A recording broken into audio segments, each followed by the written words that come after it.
सियासी माहौल से एक अहम खबर आपको देंगे। जमशेद इकबाल चीमा और मुसर्रत जमशेद चीमा भी जहांगीर तरीन को प्यारे हो गए हैं। दोनों की जहांगीर तरीन से मुलाकात हुई है। जमशेद चीमा और मुसर्रत जमशेद चीमा भी जहांगीर तरीन ग्रुप में शामिल हो गए हैं। मुसर्रत जमशेद चीमा और जमशेद चीमा ने जहांगीर तरीन पर मुकम्मल एतमाद का इजहार किया है और नई पार्टी बनाने पर मुसर्रत जमशेद चीमा और जमशेद इकबाल चीमा ने जहांगीर तरीन को मुबारकबाद दी है। तफसील हासिल करते हैं नुमाइंदा जियो न्यूज़ आजम मलिक से। आजम, अपडेट कीजिएगा। जी बिल्कुल, तहरीक इंसाफ से ताल्लुक रखने वाले साबिक सीनियर अहदेदार आज अपनी अलग सियासी जमात का ऐलान करेंगे। लाहौर के मुकामी होटल में 5 बजे के करीब जहांगीर तरीन अपनी नई पार्टी का ऐलान करेंगे, जिसके वो पैटर्न चीफ होंगे। पार्लियामेंट से मुस्ताफी होने वाले कई साबका सूबाई और कौमी असम्बली के अरकान जो हैं वो इस ग्रुप का हिस्सा हैं। दूसरी तरफ आज एक और इंतहाई अहम डेवलपमेंट हुई।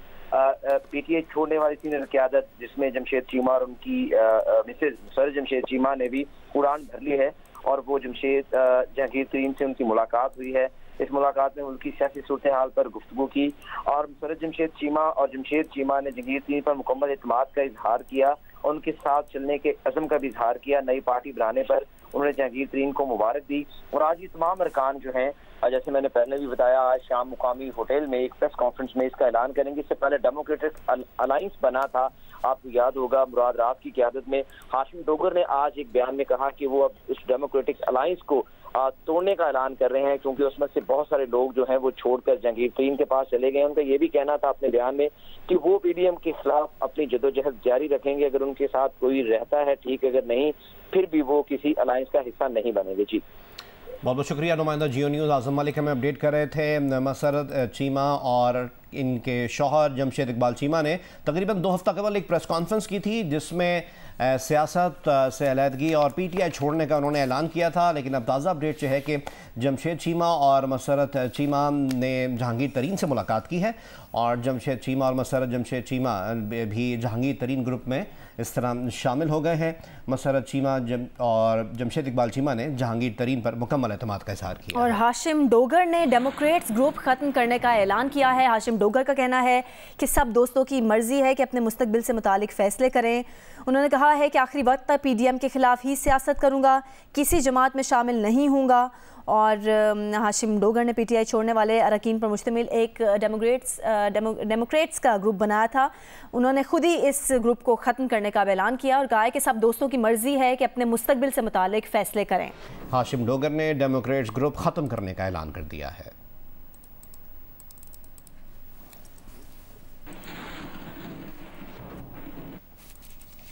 दीगर खबरें शामिल करें और आपको बताएं कि वज़ीर आज़म के मुआविन खुसूसी अताउल्लाह तारर ने इंकशाफ किया है कि जहांगीर तरीन ग्रुप और मुस्लिम लीग नून के आपस में अच्छे ताल्लुकात और राब्ते हैं। मीडिया से गुफ्तगू में अताउल्लाह तारर ने कहा कि इम्कान है कि बहुत सारे हलकों में तरीन ग्रुप और नून लीग मुश्तरका उम्मीदवारों को इलेक्शन में सामने लेकर आए। अता तारर ने कहा कि दोनों जमातें साथ साथ चलेंगी। इलेक्शन अलायंस का हतमी फैसला पार्टी क़यादत करेगी। उनके जितने बाकी लोग हैं फील्ड में मौजूद हैं, अजमल चीमा फैसलाबाद से, नुमान लंगड़ियाल साहिवाल से, फैसल जब्बूआना झंग से, ये सारे वो लोग हैं जो हमारे साथ भी अलाइंड हैं। बहुत सारी जगहों पे जहाँ पे तरीन साहब के उम्मीदवार खड़े होंगे या हमारे उम्मीदवारों की उनसे कोई आपस में एक जॉइंट कैंडिडेट आने का भी बहुत सारी जगहों पर ये इम्कान है। तो तरीन साहब और हम एक साथ चलेंगे, हमारा उनसे एक अच्छा इल्हाक है। इलेक्शन अलायंस के हवाले से पार्टी फैसला करेगी, मगर अभी तक जो सूरत नज़र आ रही है बहुत सारी जगहों पर हम आपस में एक ही होंगे। वज़ीर आज़म के मुआविन खुसूसी बराए एहतसाब इरफान कादिर का कहना है कि आला अदलिया भी नैब कानून के दायरा कार में आती है। अगर फौजदारी करप्शन का अंसर हो तो जजेस का मामला सुप्रीम जुडिशल काउंसिल के अलावा नैब कानून के तहत ट्रायल किया जा सकता है। अब से कुछ देर पहले एक प्रेस कॉन्फ्रेंस में इरफान कादिर का यह भी कहना था कि ऑडियो लीक्स में ऐसे शवाहिद आ रहे थे जिनसे करप्शन का अंसर मिलता है।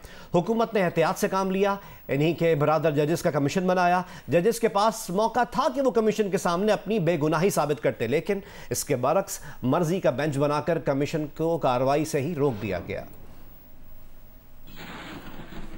जो सुपीरियर कोर्ट जजेस हैं उनके मामले जो है बिल्कुल वो सुप्रीम जुडिशल काउंसिल में भी जाएंगे और वो मामले जो हैं अगर उसमें क्रिमिनल ओवरटोन्स हैं, करप्शन का एलिमेंट आता है तो फिर नेशनल अकाउंटेबिलिटी ऑर्डिनेंस में भी जुरिस्डिक्शन है नेशनल अकाउंटेबिलिटी ब्यूरो को और वो भी इस चीज़ को देख सकते हैं। कुछ जज साहिबान के बारे में कुछ ऑडियो लीक्स आई हैं, हम ख्याल जिनके बारे में कहा जाता है, उन्होंने अपनी मर्जी का बेंच बनाया और फिर ये जो कमीशन है इसकी वर्किंग को रोक दिया। एक जो एलिगेशन लग रही है हमारी आला अदलिया पे कि वहाँ पे चीफ जस्टिस साहब जो हैं उन्होंने अपनी मर्जी के बेंचेस बनाए हैं। ये जो दो कवानीन हैं जो अभी रिसेंटली आए हैं, एक practice and procedure act of 2023 और दूसरा supreme court review orders and judgment act of 2023, तो इन सब को रोक के अब लेटेस्ट ये किया है कि ये सारे केसेस गालिबन उन्होंने इकट्ठे करने की कोशिश की है। वो पार्लिमान के कानून को भी नहीं मान रहे और उन्होंने आइन और तमाम स्टैचूट्स के ख़िलाफ़ फैसले दे के इलेक्शन में भी कोशिश की है कि वो अपनी मर्ज़ी से इलेक्शन करा लें। और वो सारी चीज़ें जो हैं उसके बारे में न सिर्फ के तहफ़्फ़ुज़ात हैं हम सब के, बल्कि वो कानूनी, आइनी और मंतकी एतबार से भी गलत हैं। Supreme Court Practice and procedure Act के खिलाफ दरख्वास्तों पर समाअत के लिए कमरा अदालत में 7 कुर्सियां लगा दी गई हैं। अब तक केस की समाअत चीफ जस्टिस पाकिस्तान की सरबराही में 8 रुकनी बेंच कर रहा था। Supreme Court Practice and procedure Act के खिलाफ दरख्वास्तों पर समाअत के लिए कमरा अदालत में 7 कुर्सियां लगा दी गई हैं।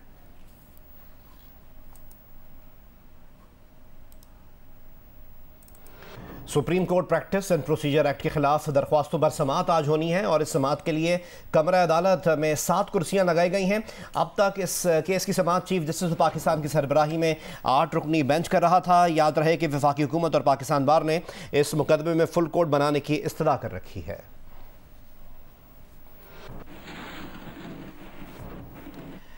दीगर खबरें शामिल करें और आपको बताएं कि आज़ाद जम्मू और कश्मीर असम्बली के हल्का LA-15 के ज़िमनी इंतखाब में पोलिंग जारी है। अब तक की सूरत हाल की तफसीलात बताएंगे बनी पसारी बाग से जियो न्यूज़ के नुमाइंदे नईम अहमद अब्बासी।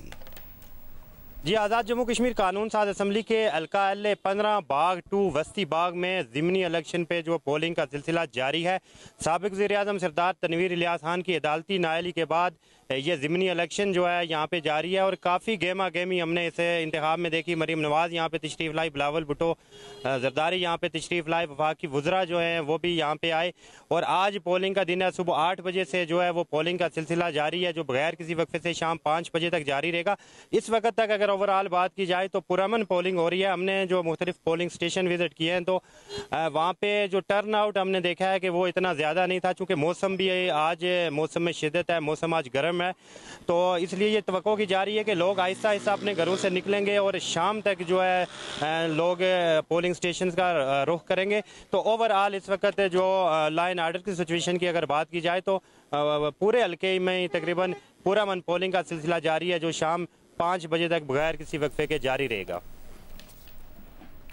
स्वात के शहर मंगोरा में नामालूम अफराद की फायरिंग से 2 पुलिस एहलकार शहीद हो गए। फायरिंग से शदीद जख्मी निजी बैंक का सिक्योरिटी गार्ड भी अस्पताल में दम तोड़ गया। वाक़े के खिलाफ शहीद पुलिस एहलकारों के वुरसा का सैयद शरीफ रोड पर एहतजाज सड़क ट्रैफिक के लिए बंद कर दी। SP स्वात का कहना है कि पुलिस ने जाए वकुआ के करीब से 2 मशकूक अफराद को हिरासत में ले लिया है, जबकि 3 हमलावरों के फरार होने की भी इतलात हैं। पुलिस के मुताबिक दोनों एहलकार सब्जी मंडी मंगोरा के मुकाम पर मामूल के गश्त पर थे कि नामालूम हमलावरों ने फायरिंग कर दी। दोनों जख्मी एहलकारों को सैयद शरीफ अस्पताल मुंतकिल किया गया जहाँ वो दम तोड़ गए। वाक़े में एक सिक्योरिटी गार्ड भी शदीद जख्मी हुआ है। बाद में सिक्योरिटी गार्ड ने भी अस्पताल में दम तोड़ दिया। SP फरमानुल्लाह खान का कहना है कि पुलिस ने जाए वकूफ़ से 2 मशकूक अफराद को हिरासत में लिया है, जबकि 3 मुसल्लह हमलावरों के फरार होने की भी इत्तलात है, जिसके बाद शहर में नाकाबंदी करके सर्च ऑपरेशन जारी है। वाक़े के खिलाफ वुरसा ने सैयद शरीफ रोड पर एहतजाज किया और सड़क ट्रैफिक के लिए बंद कर दी। Supreme Court Practice and procedure Act के खिलाफ दरख्वास्तों पर समाअत बगैर कार्रवाई गैर मुअय्यना मुद्दत तक मुलतवी हो गई है। मजीद जानते हैं जियो न्यूज़ की नुमाइंदा मरीम नवाज से। मरीम, क्या वजह बनी है समाअत मुलतवी होने की?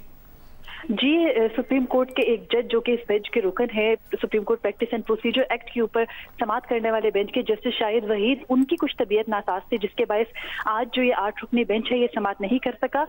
12:15 बजे ये समाअत होनी थी और अदालती कमरे के अंदर तमाम वकला भी मौजूद थे, मुस्लिम लीग नून के वकील भी मौजूद थे, उसके अलावा एडिशनल अटॉर्नी जनरल समेत जो दूसरी तरफ के वकला हैं वो भी मौजूद थे। लेकिन अदालत में 7 पहले कुर्सियां लगाई गई और जो अदालती अमला है वो भी तैयार था और यही बताया गया था कि बेंच आएगा, लेकिन अब ये पैगाम भेजा गया है कि बहुत बहुत शुक्रिया मरीम नवाज, हम आपसे मज़ीद अपडेट्स हासिल करते रहेंगे।